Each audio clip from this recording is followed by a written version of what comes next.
حضرت عبداللہ ابن عمر رضی اللہ تعالیٰ عنہ بیمار ہو گئے، شدید علیم تھے، طبیعت مبارک میں کمزوری آ گئی، کچھ کھانے کو دل نہیں کرتا تھا، گھر والے بار بار کہتے کچھ کھا لیجئے کچھ کھا لیجئے، نہیں کھاتے تھے۔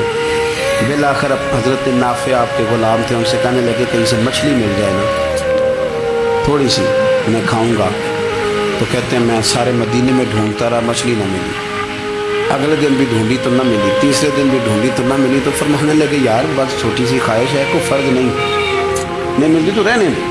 کہتے ہیں چوتھے دن مچھلی مل گئی، میں 1.5 دینار کی مچھلی لایا، لا کے حضرت عبداللہ ابن عمر رضی اللہ تعالیٰ عنہ کے سامنے جو مچھلی رکھی تو آپ نے لقمہ روٹی کا توڑا تھا، مچھلی کو لگانے لگے کہ دروازے پہ فقیر نے آ کے آواز دی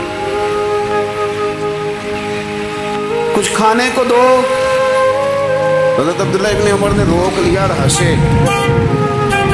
کئی دفعہ ہم بھی دیتے ہیں پر ہمارا چہرہ دیکھنے والا ہوتا ہے، اتنے ہم غصے میں ہوتے ہیں، دے دیتے ہیں، لیکن جو چھلوٹیں ہوتی ہیں نا چہرے والی وہ گنی نہیں جاتی۔ ہنسے فرمایا دیکھو میرا اللہ کتنا کریم ہے، وہ مجھے بچانا چاہتا ہے، اٹھا بار دیا جا کے۔ خادم اب حکم کا پابند تھا، وہ لیت اللہ کو کر نہیں سکتا تھا، وہ گیا اور جا کے دے آیا۔ فقیر جب سارے محلے سے آٹا اکٹھا کر لیتے ہیں تو پھر ایک جگہ جا کے بیچتے نہیں ہیں۔ دے آیا، وہ 2 گلیاں آگے گزرا تو میں پیچھے دوڑا گیا، میں نے کہا سچ بتا کھانی ہے کہ بیچنی ہے؟ وہ کہنے لگا جو بھی سبب لگ گیا کر جاؤں گا، آپ نے دے جو دی ہے۔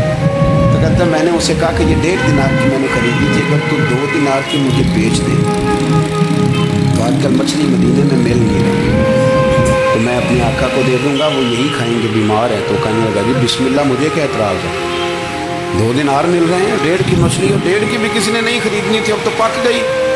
فرماتے میں نے 2 دینار اس کو تھمائے، وہ مچھلی اس سے خریدی اور خرید کر کے میں لایا، لا کے حضرت عبداللہ ابن عمر کے سامنے دوبارہ رکھی۔ تو فرمایا یہ کیسے آ گئی؟ میں نے کہا حضور 1.5 کی خریدی تھی اور پھر فقیر کو دے دی، اب اسی سے میں 2 دینار کی خرید کے لایا ہوں، آپ قبول فرمائیں۔ تو فرمانے لگے تم نے اچھا نہیں کیا، اب اس طرح کرو 2 دینار بھی اسے دے اور مچھلی بھی واپس دیا۔ عرض کی حضور کیوں؟ فرمایا تم نے قرآن نہیں پڑھا؟ حضور پڑھا ہے۔ فرمایا رب فرماتا ہے لن تنالوا البر حتی تنفقوا مما تحبون، تم بھلائی کو اس وقت پہنچو گے جب اپنی پیاری چیز راہ خدا میں خرچ کرو۔ امام غزالی نے لکھا ہے، فرمانے لگے دے آ، تو وہ حضرت نافع کہتے ہیں میں دینے گیا، دے کے واپس آیا تو کچھ پریشان تھا کیونکہ مجھے بھی 4 دن ہو گئے تھے نا تلاش کرتے، تھوڑی طبیعت میں مایوسی تھی کہ اتنی محنت سے میں نے لایا اور آپ نے واپس کر دی۔ حضرت عبداللہ ابن عمر نے مجھے قریب بٹھایا، پھر مجھے تھپکی دی، فرمانے لگے پتر میں نے ویسے بھی کبھی جھوٹ نہیں بولا اور آج کل تو میں ویسے ہی بیمار ہوں، ٹائم ہی نہیں، وقت ہی نہیں، موقع ہی نہیں جھوٹ بولنے کا۔ میں تجھے سچ بتاؤں مجھے مچھلی کھا کے اتنا سکون نہیں ہونا تھا جتنی اللہ کے راستے میں خیرات کھا کے مجھے سکون ہوا۔ تو تجھے تو میری راحت سے غرض ہے نا کہ مجھے راحت کیسے ہوتی ہے، تو مجھے سکون ملا ہے راہ خدا میں دے، میں نفسانی خواہش پوری کر لیتا تو یہ میرا نفس کل پھر مجھ سے مچھلی مانگتا، پرسوں کہتا نہیں چھوٹے گوشت کی یخنی بھی چاہیے۔ ہم لوگ الجھ گئے ہیں، بہت بڑے قیدی ہیں اپنے آپ کے، بڑے قیدی، سارا دن اپنی خواہشات کی تکمیل میں بھاگے رہ گئے، بڑے بڑے سونے نوجوان۔ میں ان پہ تنقید نہیں کرتا، مجھے ان پہ ترس آتا ہے کہ میں رات کے اندھیروں میں انہیں ٹیلی فون لے کے چوکوں میں کھڑے دیکھتا ہوں تو مجھے رحم آتا ہے۔ میں کہتا ہوں دیکھو نفس کی خواہش کے پیچھے یہ کیا مسئلہ ہے، آخر کیا ہے اس میں؟ ایک عورت کے پیچھے تباہ کر لیا اپنے آپ، یعنی زیادہ سے یہ کوئی مقصود ہے، یہ کوئی مقصد حیات ہے جس کو مقصد بنا لیا ہے؟ میرے عزیز بات کو سمجھ لیں، اتنا خوبصورت آدمی ہے اور اتنا اس کا اونچا قد کاٹ ہے، اور کیا کس کے پیچھے یہ بھاگا ہوا ہے؟ بڑا سمجھدار، دانشور، عقل مند آدمی، ذی روح بندہ، لیکن اس کا سٹیٹس آپ یہ ملاحظہ کریں کہ وہ 20-40 ہزار کی خاطر جھوٹ بولتا ہے، دھوکہ دیتا ہے، فریب اور فراڈ کرتا ہے۔ ہم اپنی نفسانی خواہشات کے پیچھے اس طرح بھاگتے ہیں کہ ہم اصل سے رہ جاتے ہیں۔ میری باتوں کی سمجھ آ رہی ہے آپ حضرات؟ تھوڑا تھوڑا کر کے، ایک ایک کر کے ان کی باتیں کم مانیں۔ ضروری تو نہیں نا کہ سویرے ناشتہ بازار سے اپنی مرضی کا تگڑا کیا، بازار سے لا پوڑیاں چنے بہترین کھائے، اور پوڑیاں چنے ابھی کھائے نہیں، شاپر میں ڈالے ہوئے ہیں اور وہ لے کے ابھی آ رہا ہے، تو ساتھ ہی رستے سے